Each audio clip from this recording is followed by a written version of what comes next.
Hello, welcome to जिज्ञासा coaching centre रो। और आज मैं क्लास 10 का एक टॉपिक लेकर आया हूं जो आपके मैट्रिक बोर्ड में इस टॉपिक से बहुत ही ज्यादा क्वेश्चन पूछा जाता है। सो स्टार्ट करते हैं। इस टॉपिक का नाम आप बोर्ड पर, डिजिटल बोर्ड पे देख रहे होंगे कि इस टॉपिक का नाम है प्रकाश का परावर्तन। तो आपसे पूछा भी जाएगा यही कि प्रकाश के परावर्तन क्या है, और प्रकाश के परावर्तन के नियम को लिखे। अब टॉपिक का नाम सुनकर के आपको लग रहा होगा कि टॉपिक का नाम है प्रकाश का परावर्तन। क्या नाम है? प्रकाश का परावर्तन। तो यहां से थोड़ा सा दो वर्ड समझ लीजिए कि क्या होता है। परावर्तन का मतलब होता है लौटाना। तो परावर्तन का मतलब होता है लौटाना। अब बताइए, परावर्तन का मतलब होता है लौटाना, तो किसको लौटाएगा? प्रकाश को। क्यों? क्योंकि नाम है प्रकाश का परावर्तन। तो प्रकाश का परावर्तन है तो किसको लौटाएगा? प्रकाश को लौटाएगा ना। तो प्रकाश को लौटा देगा, उसी को हम कह देंगे प्रकाश का परावर्तन। इजी है, हो गया डिफाइन। जब प्रकाश की किरण को क्या कर देगा? लौटा देगा, तो हम बोल देंगे उसे प्रकाश का परावर्तन कहते हैं। तो लेकिन थोड़ा सा उसमें अपना लैंग्वेज को डालने का कोशिश करें ताकि कॉपी चेक करने वाले खुश हो जाए।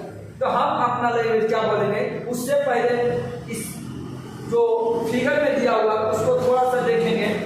ये आपका आपतित किरण है। क्या है? आपतित किरण है। ये आपका परावर्तित किरण है, और ये आपका समतल पृष्ठ। इस तीन बिंदु को ध्यान रखना है। और एक बिंदु और जो कि इसमें इल्यूमिनेट के लिए है, छुपा हुआ है, वो है आपका अभिलंब। क्या है? अभिलंब है।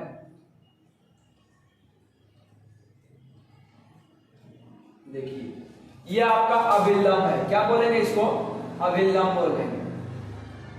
अभिलंब है, ये आपका अभिलंब है।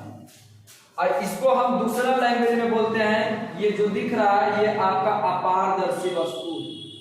अपारदर्शी है। अपारदर्शी का मतलब आप समझते होंगे कि जिससे प्रकाश की किरण पार नहीं होता है, उसी को हम बोलते हैं अपारदर्शी। तो ये आपका अपारदर्शी है, बोले तो समतल पृष्ठ है। अब इसको देखो, हम अपने लैंग्वेज में कैसे डिफाइन करेंगे। हम बोले जब प्रकाश की किरण, अच्छा प्रकाश की किरण आएगा तभी ना लौटाएगा भाई साहब। तो यहां देखिए, सपोज कीजिए ये आपका क्या है? सन है, प्रकाश है। क्या है? प्रकाश है। देखिए ये आपका सन है। अच्छा, यहां जब प्रकाश, यही से ऑब्जेक्टिव क्वेश्चन बनना शुरू हो जाता है कि प्रकाश कौन सी रेखा में गमन करती है। तो प्रकाश सीधी रेखा में गमन करती है। प्रकाश किस रेखा में गमन करती है? सीधी रेखा में। चाहे वो जहां से भी चले, वो सीधी रेखा में ही गमन करती है। और यहाँ रहेगा प्रकाश, तो यहाँ से सीधी रेखा में गमन कर लेगा कि नहीं? यहाँ रहेगा तो ये सीधी रेखा में गमन करेगी।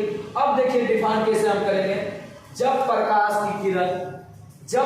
की किरण किसी अपारदर्शी वस्तु पर पड़ती है तो प्रकाश की किरण पुनः अपने ही माध्यम में लौट जाती है। तो इस घटना को प्रकाश का परावर्तन कहते हैं। देखिए, प्रकाश की किरण ये आ रही है और यहाँ टकराने के बाद, देखिए यहाँ टकराई है और टकराने के बाद क्या हो गया? लौट गया।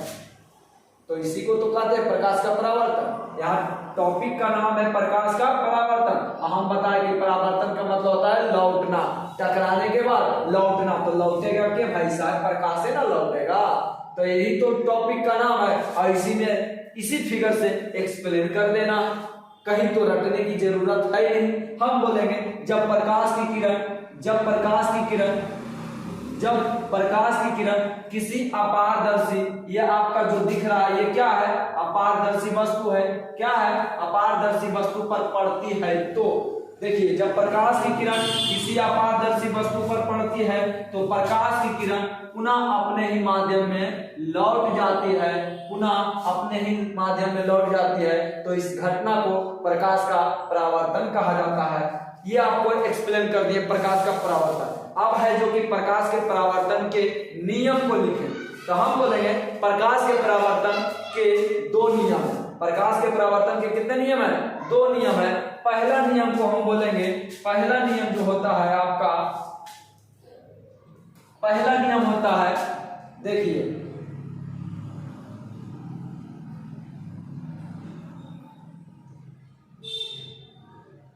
देखिए पहला नियम क्या होता है, पहला नियम जो होता है वो होता है आपतन कोण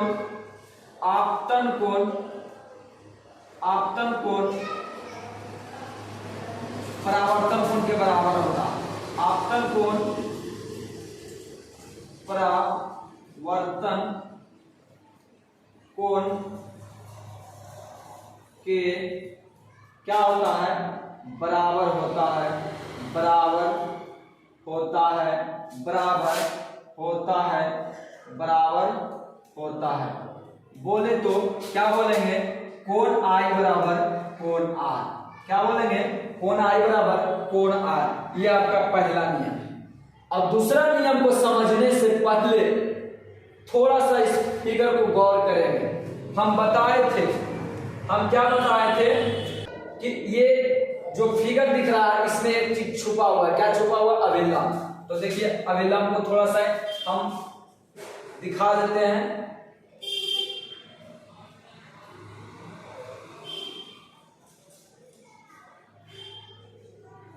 यही आपका अभिलंब, क्या है, अभिलंब।